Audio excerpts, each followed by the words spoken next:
ฮายทุกคนวันนี้สิมารีวิวการกินมะม่วงแก้มแดงแต่ว่าเมย์เขาพาเอิญว่ามะม่วงแอปเปิลเพราะว่ามันแดงคือแอปเปิลเวลาสุกมามันก็สิแดงคือแอปเปิลเนาะรีวิวไปก่อนหน่วยหนึ่งสองหน่วยเห็นป่ะนี่เป็นหน่วยใหญ่ๆแดงๆพอไปกินแล้วหน่วยหนึ่งสิซิมสิกินอีกแล้วก็มีเจ้าเกลือยั่วๆ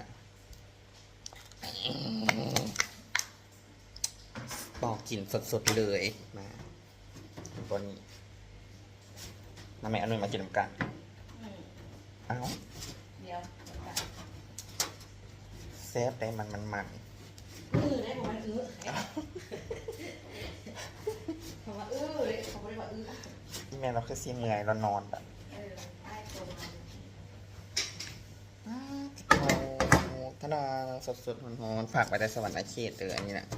ต้นยูนามาสั่งอีประตูปลูกมันว่าไงอีประตูปลูกมาสั่ง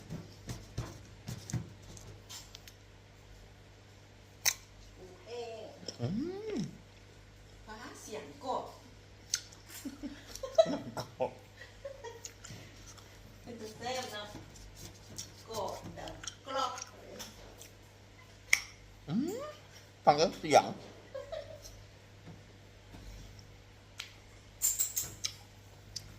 ถ้าอยากได้ละ CF มาเด้อ CF มาหน่วยละ20,000หน่วยละ20,000เด้อ